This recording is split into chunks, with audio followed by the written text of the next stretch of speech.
comenzando un estudio el día de hoy. Estoy verificando, tuvimos algunos problemas técnicos, pero quiero recibir algún comentario de Hendrix para ver si estamos o no saliendo bien. A ver, ¿me avisas, por favor? Ah, sí, creo que estamos, creo que estamos saliendo bien, ¿verdad? Muy bien, esto es interesante. Bueno, tuvimos que resolver algunos problemas. Espero que todo esté yendo bien. A ver. Ya, creo que estamos bien. Vamos a tener un tiempo de oración antes de empezar nuestro estudio, ¿ok? Hoy comenzamos una serie en la que vamos a participar el pastor Juan, el pastor Abel y este servidor suyo para estudiar la primera carta a los Corintios. Así que vamos a pedirle al Señor que nos bendiga, nos guarde, nos proteja y que nos ayude para que los problemas técnicos no nos impidan tener este tiempo especial. Vamos a orar. Padre Santo, gracias por esta mañana, por este día. Gracias, Dios, por la hermosa oportunidad de compartir a través de la tecnología, Dios, las bendiciones que tú nos das. Gracias por la Iglesia Bautista Cristo el Salvador, Dios de Zárate. Gracias por el privilegio de colaborar con ellos también.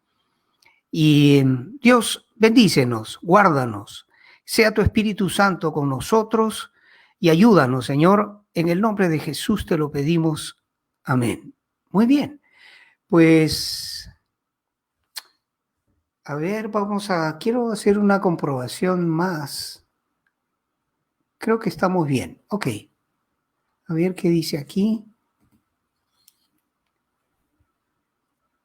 Ya.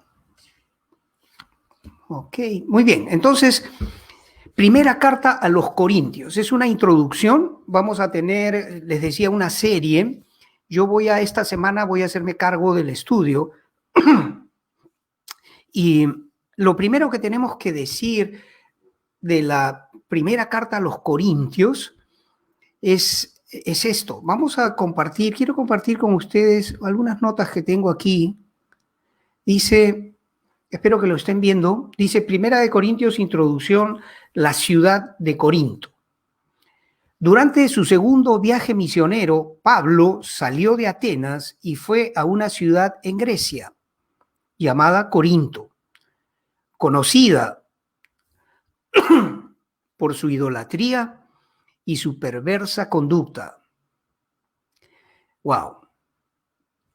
Pablo, en su esfuerzo de cumplir la misión que el Señor le había dado, de hacer discípulos en todas partes del mundo, el apóstol Pablo, nuestro amado apóstol Pablo, llega pues a esta ciudad conocida por su idolatría y su perversa conducta. Entonces ya estamos en aviso de un poco cuál era el contexto histórico, geográfico de la carta.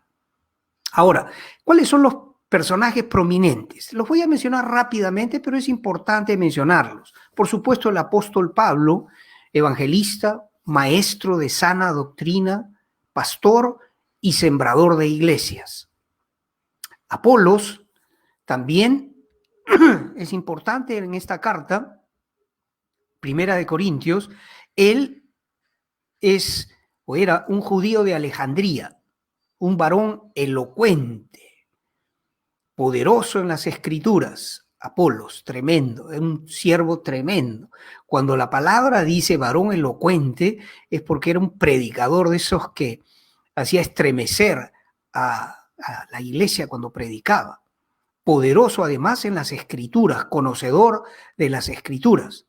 También están Priscila y Aquila, que eran una pareja de esposos expulsados de Italia, judíos expulsados de Italia y socios de Pablo en el negocio de hacer tiendas, Priscila y Aquila. Y finalmente también quiero mencionar al hermano Sóstenes, principal de la sinagoga y consiervo de Pablo, principal de la sinagoga. Pablo, sabemos, tenía el método de cuando llegaba a una ciudad de empezar a predicar de Cristo en las sinagogas. Y entonces se asocia de alguna forma con el hermano Sóstenes, y este hermano era un excelente hermano, un hermano sacrificado que fue, según vemos en el libro de Hechos, en el capítulo 18, verso 17, fue agredido, fue golpeado cuando los judíos, opositores al evangelio, hicieron muchos problemas a Pablo y a su equipo de trabajo, ¿no? Entonces, estos son los personajes prominentes de la carta. Ahora, también estaban Silas y Timoteo, discípulos de Pablo, también en el contexto de la primera carta a los Corintios.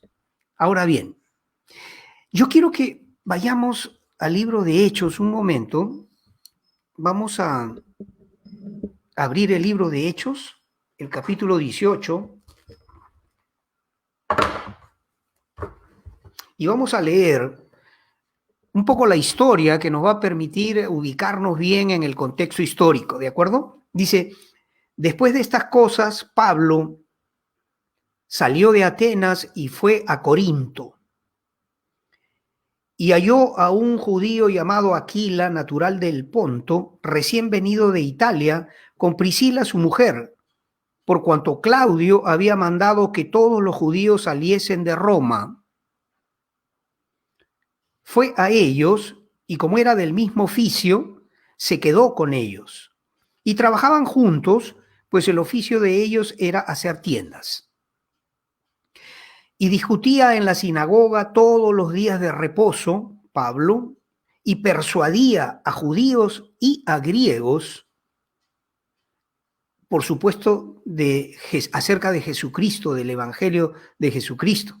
Y dice la palabra, y cuando Silas y Timoteo vinieron de Macedonia, Pablo estaba entregado por entero a la predicación de la palabra, testificando a judíos que Jesús era el Cristo.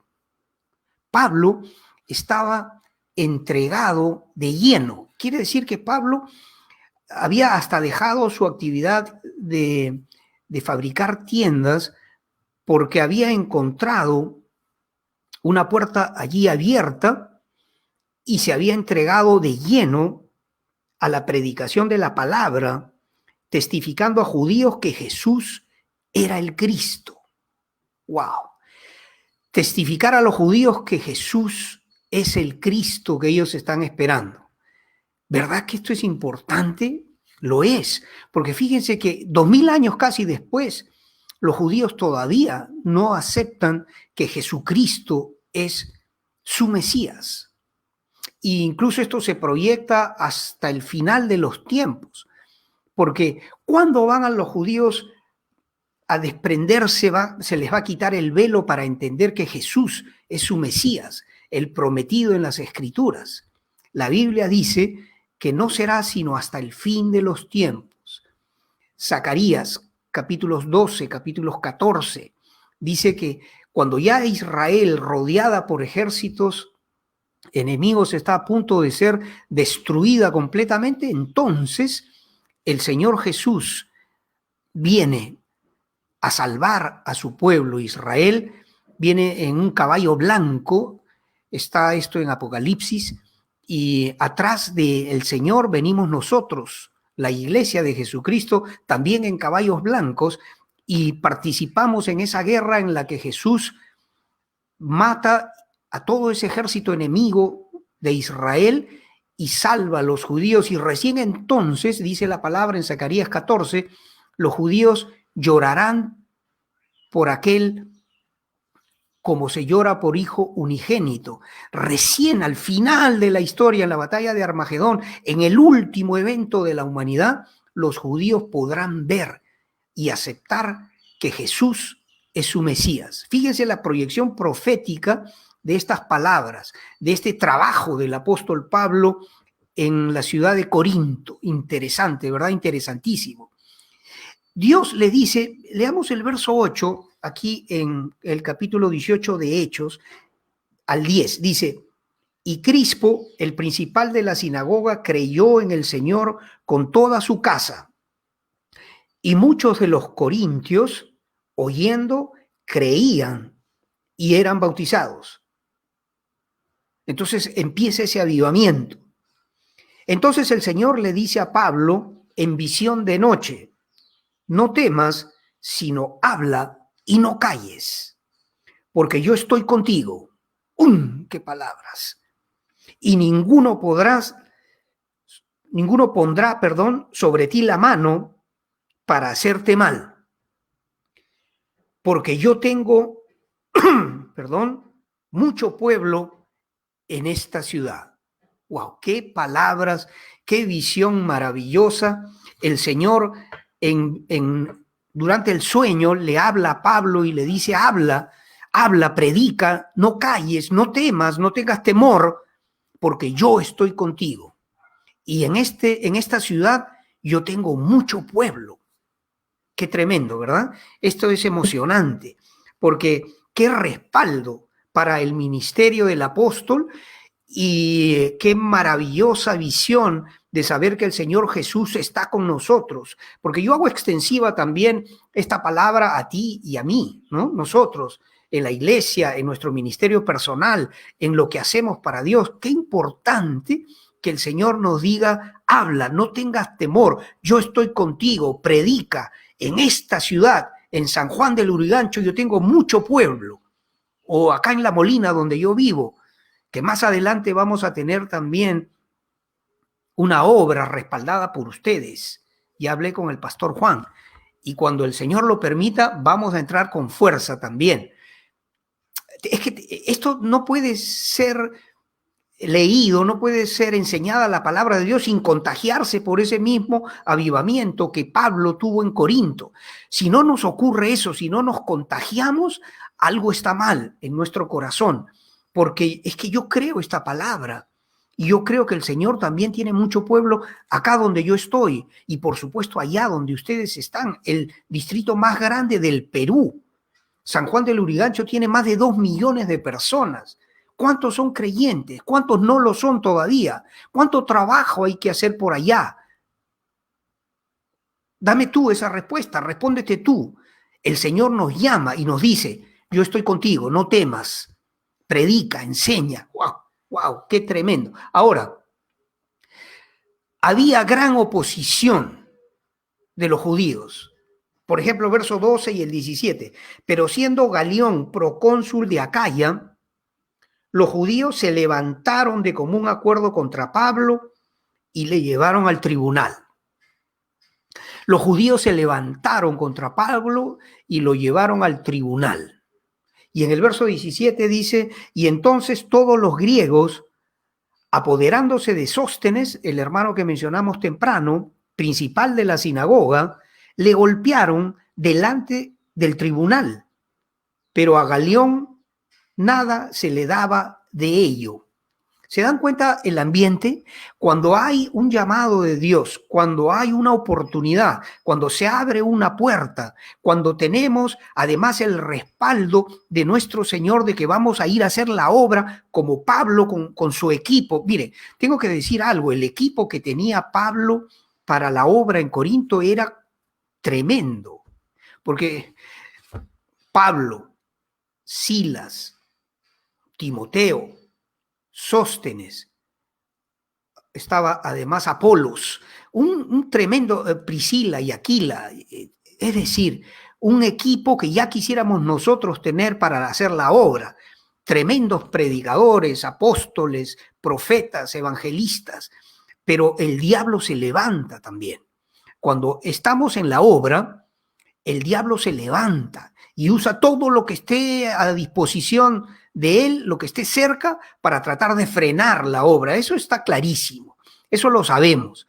Y ocurrió pues aquí en Corinto que, dada la importancia estratégica para el avance del reino de los cielos, que el diablo se levantó, ¿no? Se levanta con una gran oposición de los judíos, de las autoridades, y hay muchísimo alboroto y mucho sufrimiento del equipo misionero de Pablo. Sin embargo, y acá voy a terminar la cita que hago del libro de Hechos, ¿qué estamos haciendo ahora? Vamos a hablar de la primera carta a los Corintios, pero estamos sentando el contexto histórico del ambiente en el que Pablo trabaja en la iglesia de Corinto. Para poder entender bien la carta tenemos que ubicarnos bien. Y acá hay algo crucial. Aquí en Corinto, Pablo, ustedes están viendo el cuarto punto que tengo anotado allí. Pablo cambia la estrategia hacia los gentiles. Leamos el verso 6 y 7. Dice, pero oponiéndose y blasfemando estos, los judíos, les dijo, sacudiéndose los vestidos. Pablo se sacude los vestidos, que es una señal, es un símbolo, y les dice, vuestra sangre sea sobre vuestra propia cabeza. Yo, limpio, desde ahora me iré a los gentiles. Wow. Hermanos, esto no es poca cosa. Esto no es poca cosa. Porque ese cambio de estrategia me hace acordar el dolor del Señor Jesús en Mateo 24 cuando dice Jerusalén, Jerusalén, que matas a los profetas y apedreas a los que te son enviados. ¿Cuántas veces quise como la gallina que junta sus polluelos debajo de sus alas? ¿Cuántas veces quise yo hacer eso, pero no me recibisteis? El dolor del Señor Jesucristo de ver que su pueblo no le acepta, no cree en él y que lo rechaza aún hasta crucificarlo. Es también el dolor de Pablo que ve a los suyos, porque Pablo era judío, era fariseo y celoso, muy celoso de Dios. Y él tiene que hacer esa palabra tan dura de decir, sea vuestra sangre sobre vuestra propia cabeza. O sea, ustedes son responsables de lo que están haciendo al rechazar el evangelio de vuestro Mesías, del Señor Jesucristo. Así que imagínense si no es crucial, si no es un pivot, un momento en el que la estrategia divina para alcanzar al mundo tiene un cambio de dirección. Los judíos rechazaron no solo a Jesús, rechazaron a sus siervos, a estos que fueron enviados a la ciudad de Corinto. Y es que ese es el contexto, ¿verdad? Hay un llamamiento, hay un respaldo divino para nosotros, los que queremos hacer la obra, los que queremos alcanzar, porque mira hermano, mira hermana, nunca olvides, aunque tengas 30 años en los caminos del Señor, tu primer amor. ¿Cuál es la gran comisión del Señor Jesús? No es construye una mega iglesia, llénala y aumenta la riqueza de la iglesia. No es entra a las redes sociales y hazte popular, hazte famoso, que se escuche tu nombre por aquí y por allá. Esa no es la gran comisión, no es el llamado del Señor. El llamado del Señor es id y hacer discípulos en todas las naciones, enseñándoles a que guarden todas las cosas que yo os he mandado. Y yo estoy con vosotros todos los días hasta el fin del mundo. Ese es el contexto. Eso es lo precioso. Yo estoy emocionado ahora con mi hermano Pablo, a quien le mando un beso allá en el cielo, y con todos estos siervos que estaban en Corinto enfrentando una gran oposición, pero siendo respaldados por el Todopoderoso, por el Altísimo. Y no se amilanaron, porque hicieron la obra como viendo al Todopoderoso. Y de hecho, no solo viéndolo, porque Pablo lo ve en la visión de noche, en esta visión que Dios le da, y por eso hacen las obras tan grandes que pudieron hacer. ¡Wow! ¡Qué belleza!, ¿verdad? ¿No es una belleza? Esto es el contexto histórico, es la introducción. Y quisiera yo seguir aquí con Pablo, porque la historia nos muestra cosas preciosísimas. Pero ahora hagamos un punto aparte y avancemos un poquito, unas cuantas páginas, a nuestro libro de estudio, a Primera de Corintios. ¿Bien? Y avancemos. Vamos a A ver, acá en mis notas que yo comparto contigo, vamos a leer los 9 primeros versos de la primera carta a los Corintios, ¿de acuerdo? Vamos a leer. No tienes el texto en la pantalla, pero yo te sugiero que busques tu Biblia, ¿ok?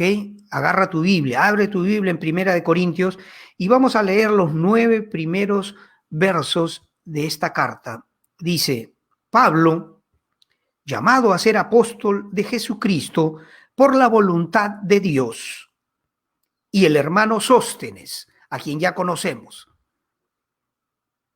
a la iglesia de Dios que está en Corinto, a los santificados en Cristo Jesús, llamados a ser santos, con todos los que en cualquier lugar invocan el nombre de nuestro Señor Jesucristo, Señor de ellos y nuestro. Hagamos un paréntesis aquí, una pausa. Esto es bien importante. Yo lo he marcado en mi Biblia, lo he resaltado. Dice, a la iglesia de Dios que está en Corinto, a los santificados en Cristo, llamados a ser santos. Hace muchísimos años, como 20 años atrás, yo estaba escuchando al pastor Alfredo Smith. ¿Quiénes conocen al pastor Alfredo Smith? Tremendo siervo de Dios, que gracias a Dios todavía está en actividad. Tremendo siervo de Dios. Yo, en mis primeros años de cristiano, él era uno de mis héroes. Bueno, yo escuché al pastor Smith explicar esto y se me grabó para siempre, fíjese. Él lo dice de una manera con esa voz profunda que tiene el pastor Smith, ¿no? Esa voz que Dios lo equipó al pastor Alfredo Smith para esa tremenda obra también de la que él es parte, Lima, el encuentro con Dios, y también ha tenido un poderoso ministerio en el Ecuador, en fin, y en muchos otros sitios, en Argentina. Bueno, él decía, esto no es una contradicción, aparentemente lo sería, ¿no? ¿Cómo puedes decir a la iglesia de Dios que está en Corinto, a los santificados en Cristo Jesús, llamados a ser santos? Si ya está santificado, ¿cómo puede ser llamado a ser santo? Aparentemente habría una contradicción, pero no lo hay. Porque tú, hermano, para algunos esto será novedad, para otros ya lo sabían. Seguramente que la mayoría de ustedes ya lo sabe, pero igual lo recordamos y nos afianzamos en eso. Nosotros somos santificados en Cristo Jesús, justificados en Él. Significa que en los méritos de Cristo nosotros somos santos a Dios. Dios no nos ve a través de nuestros propios méritos que no son nada. Ni tú ni yo somos gran cosa, hermano, hermana, también. Perdóname que te lo diga de esa manera, no somos gran cosa. Somos poca cosa, siervos inútiles. Somos pecadores, aún después de muchos años de servir al Señor, de estar en los caminos, de mantenernos o esforzarnos para mantenernos fieles al Señor, le ofendemos con frecuencia. Yo no sé tú, no puedo hablar de ti, pero yo puedo hablar por mí mismo. Y muchas veces ofendemos al Dios nuestro por malos pensamientos, malas acciones, malas actitudes, pecados de omisión, cobardía, ausencia, falta de oración, falta de ayuno, flojos en la palabra y muchas otras cosas más. Sin embargo, a los ojos de Dios, nosotros somos santos porque alguien, su amado Hijo Jesús, murió en la cruz por ti y por mí. Y el Señor nos ve a través de ese prisma de la perfección de Cristo y por eso nos puede llamar santificados. Si yo muriese hoy, yo iría a la presencia de mi Dios y el Dios mío, mi Dios, el Padre Celestial, me vería a mí como un santo, no porque yo lo sea en méritos propios, sino porque Jesús me amó de tal manera que se entregó por mí en una cruz y sufrió el oprobio que sufrió todo lo que sufrió para que yo pueda ser heredero de su gloria. Esto es tremendo. Y entonces en esos méritos de Cristo somos santificados, pero a la vez llamado a ser santo. Hermano, tú y yo somos a la vez que santificados, llamados a ser santos. Eso significa, no te descuides, esfuérzate, deja de hacer lo malo si es que hay algo malo en tu vida, aprende a hacer el bien. Hace poco yo hacía una introducción al libro de Isaías aquí en mi página de Cosmovisión Cristiana, a la cual te invito, y veíamos en ese estudio cómo el Señor nos dice que si nuestros pecados fueren rojos como la grana, van a ser emblanquecidos como la nieve y como la blanca lana, pero que tenemos que santificarnos día tras día, porque Él nos dice, apartaos del mal y aprended a hacer el bien. No nos convertimos en buenos en un instante mágico porque alzamos las manos. Hermano querido, hermana querida, no nos hacemos santos por magia. El evangelio es un camino ascendente, como dice Proverbios, ¿no? El camino del justo es como la luz de la aurora que va en aumento hasta que el día es perfecto. Nosotros estamos llamados a caminar ese camino, de ser luz y sal del mundo. Tenemos que cuidar nuestra vida, nuestro testimonio. Tenemos que ser santos delante de Dios, aunque ya lo somos en posición. Y el pastor Alfredo Smith decía, hay una santidad que es posicional y hay otra que es una santidad activa, digamos progresiva sería la palabra. Así que así se explica este verso. La iglesia que está en Corinto, la iglesia que está en Zárate, la iglesia de La Molina, todos nosotros, tú y yo, en Cristo somos santos a los ojos de Dios por los méritos de Cristo, pero tenemos que aprender a ser santos como Él es santo día a día, día tras día. Tenemos que aprender a dar la altura de Jesucristo. Tenemos que dejar lo malo. Tenemos que dejar de gastar el tiempo mal.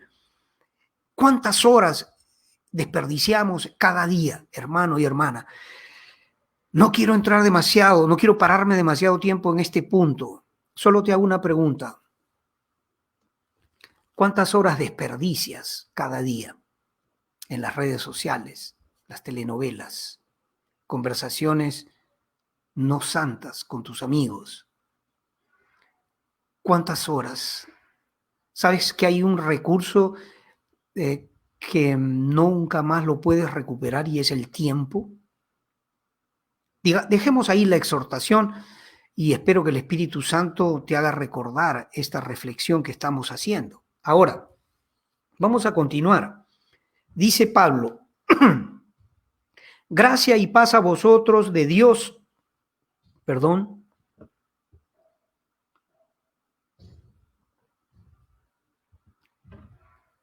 repito, verso 3, gracia y paz a vosotros. No estoy llevando el tiempo, pero creo que vamos como 25 minutos. Gracia y paz a vosotros de Dios nuestro Padre y del Señor Jesucristo. Gracias doy a mi Dios siempre por vosotros, por la gracia de Dios que os fue dada en Cristo Jesús. ¡Wow! Esto, lo que viene es interesante, porque en todas las cosas fuisteis enriquecidos en Él, en toda palabra y en toda ciencia, así como el testimonio acerca de Cristo ha sido confirmado en vosotros, de tal manera que nada os falta en ningún don. Y algo más dice, esperando la manifestación de nuestro Señor Jesucristo. Mire, la iglesia de Corintios era tremenda. Estaba en una ciudad conocida, veíamos, ¿verdad? A ver, vamos a nuestras notas otra vez y quiero recordarte aquí, dice que Pablo llega viniendo de Atenas a una ciudad en Grecia llamada Corinto, conocida por su idolatría y su perversa conducta. Entonces, esto para recordar el contexto, cómo era esa ciudad. Ahora, lo que leemos aquí es que en ese contexto terrible en el que estaba la ciudad de Corinto y que por supuesto estaba la iglesia de Corinto también, el Señor los bendijo con toda, enriquecidos en todas las cosas, en toda palabra, en toda ciencia, miren, así como en el testimonio acerca de Cristo. O sea, el testimonio había sido confirmado en ellos. Una iglesia que dice además que nada os falta en ningún don. Tenían todos los dones, apóstoles, profetas, evangelistas, pastores, maestros, administradores de los recursos de la iglesia, siervos, los que tenían el don de servicio, sanidad, milagros, profecía, palabra, todo, tenían todo. Y además, esto es bien importante, dice, esperando la manifestación de nuestro Señor Jesucristo. Además, conocían de profecía, estaban esperando la manifestación del Señor Jesucristo, porque Pablo, y ustedes saben que yo tengo un énfasis muy especial en lo que es profecía, es mi llamado en profecía. Y esto significa que si la iglesia de Corinto estaban esperando la manifestación del Señor Jesucristo, es porque estaban esperando lo que Pablo enseña en Primera de Tesalonicenses, Segunda de Tesalonicenses, Primera de Corintios, más adelante en el capítulo 15 lo vamos a poder ver. Creo que va a ser el pastor Juan, el que va a estar a cargo de esa parte de la carta, no lo sé. A mí me hubiera encantado estudiar con ustedes el capítulo 15, pero bueno, de todas maneras lo vamos a ver juntos. Ellos en Corinto tenían todos los dones y además tenían el testimonio de Jesucristo y esperaban su manifestación. Conocían de profecía también, junto con Pablo. ¿Cómo no iban a conocer si en sus primeras cartas, cuáles son las primeras cartas de Pablo? Gálatas, Tesalonicenses. En Tesalonicenses Pablo desarrolla en Primera de Tesalonicenses capítulo 4 acerca del rapto de la iglesia. En la segunda, los Tesalonicenses capítulo 2, acerca de aquel que detiene la manifestación del hombre de pecado, del inicuo, y de cómo el Señor Jesucristo lo va a matar a ese anticristo con el resplandor de su venida. Pablo, un experto en profecía que había recibido toda esa revelación, se la había enseñado también a la iglesia de Corinto. Así que fíjense, tremenda iglesia la que había en Corinto, ¿verdad?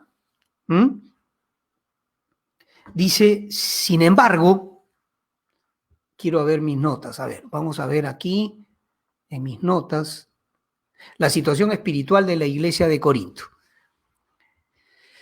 Corinto había recibido, pues, como he explicado, todos los dones y todas estas maravillosas bendiciones que el Señor había derramado sobre ellos.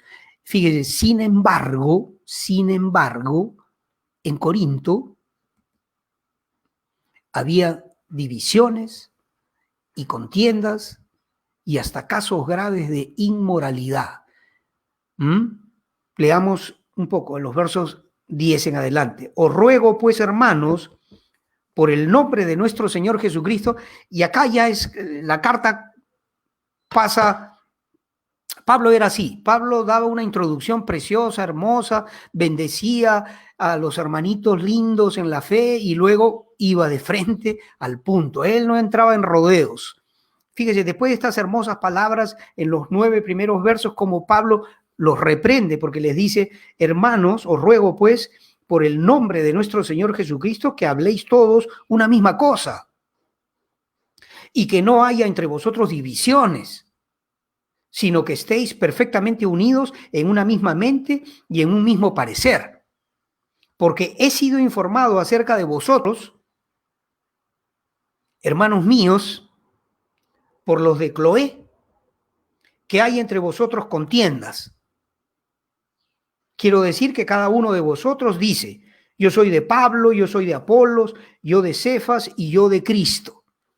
Wow, aquí Pablo, en su estilo tan particular, él no entraba nunca en rodeos. Si era necesario reprender a Pedro, como en Gálatas se ve, pues perdóneme el Señor por lo que voy a decir. Si tiene que cuadrar incluso a Pedro, lo cuadra. Así era Pablo.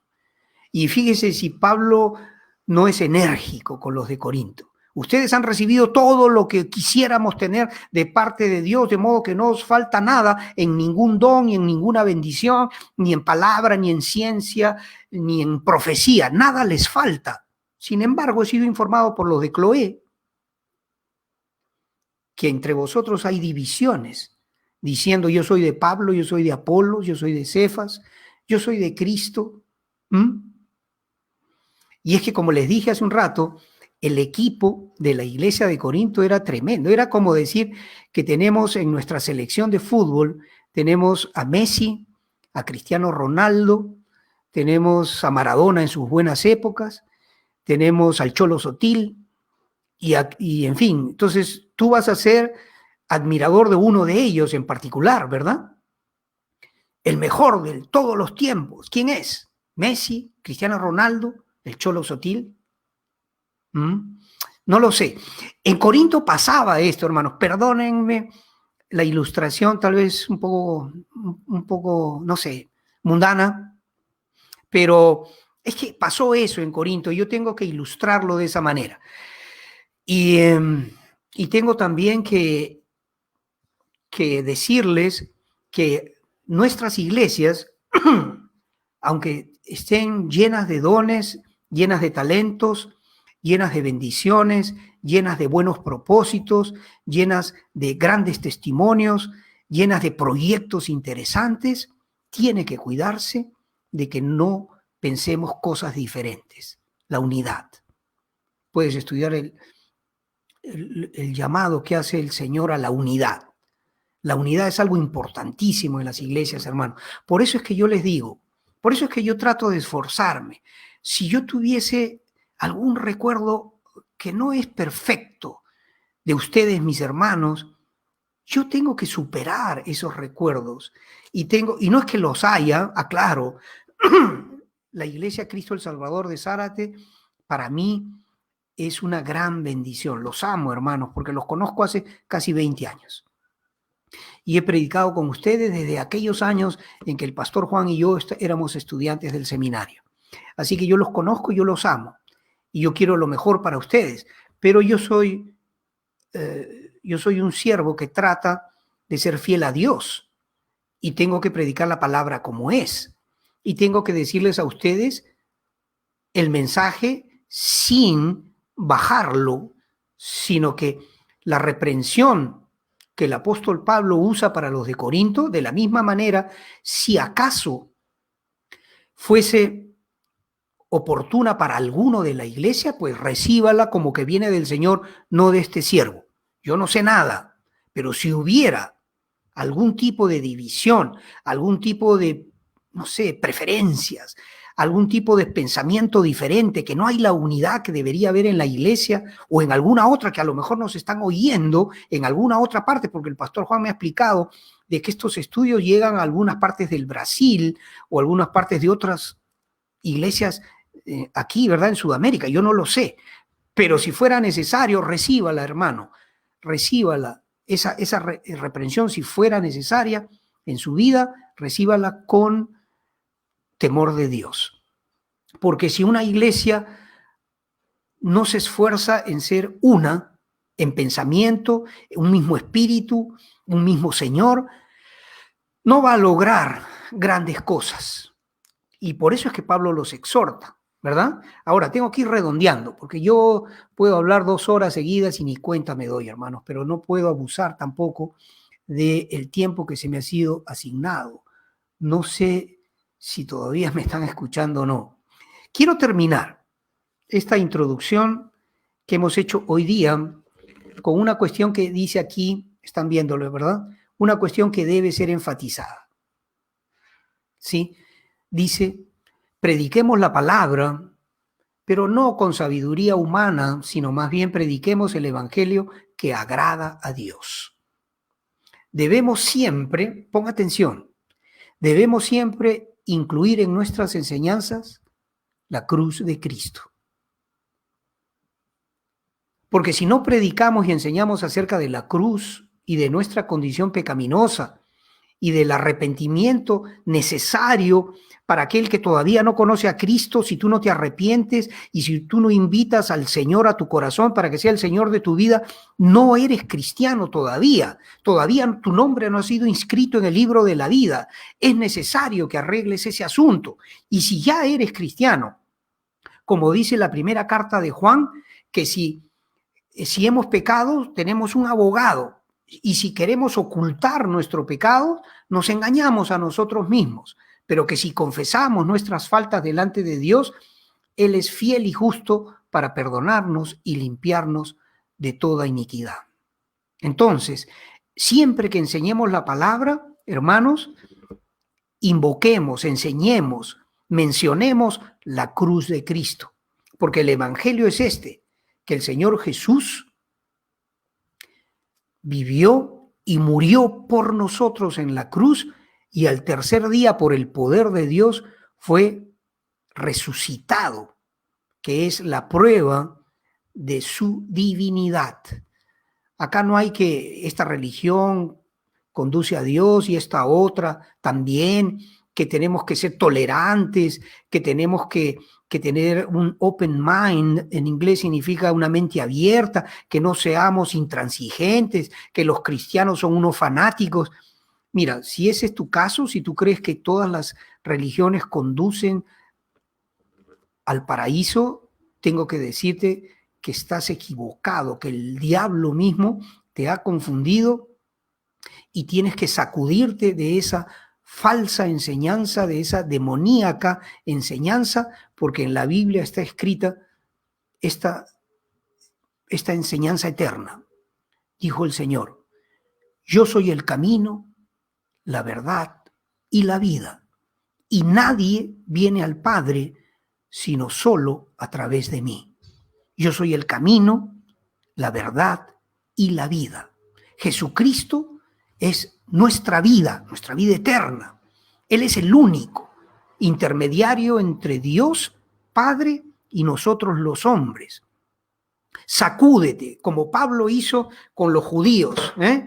¿Se acuerdan que lo leímos en el libro de Hechos, capítulo 18? Vuestra sangre sea sobre vuestra propia cabeza. Allá los que quieran correr en ese camino de perdición que es el ecumenismo, creer que todo, el universalismo, creer que Dios no puede enviar a nadie al infierno y cosas, herejías por el estilo. Hermanos queridos, amigo querido, amiga querida, si tú estás escuchando esto, escúchalo y nunca lo olvides. Hay un solo camino para la vida eterna: Jesucristo. Él murió en la cruz por ti y murió por mí. Ahora, dice el Señor en Apocalipsis 3:20, y estoy terminando, dice: he aquí yo estoy a la puerta y llamo. El Señor toca la puerta. Si tú abres la puerta, dice el Señor. A ver, quiero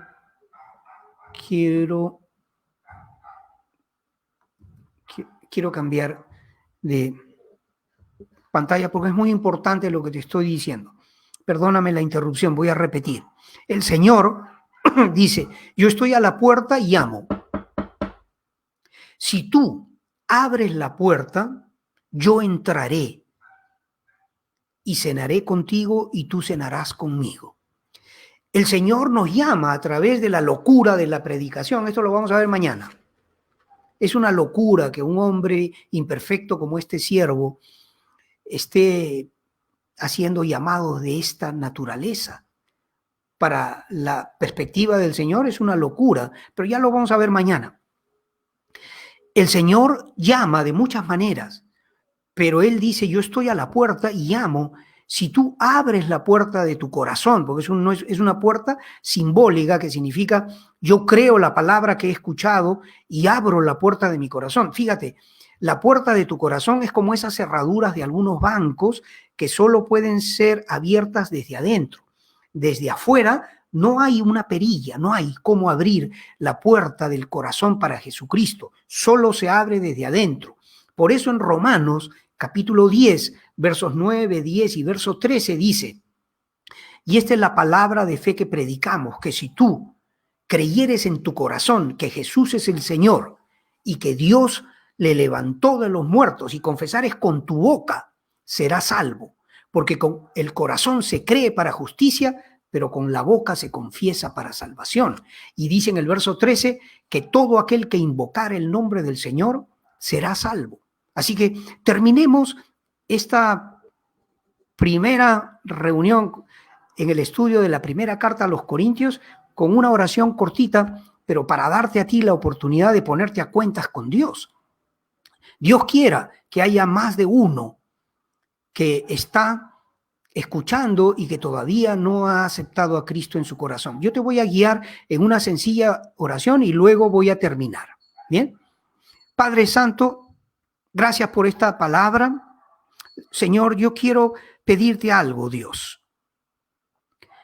Creo esta palabra, creo las palabras que hoy día ha vertido este predicador. Señor, quiero pedirte algo. Quiero pedirte perdón.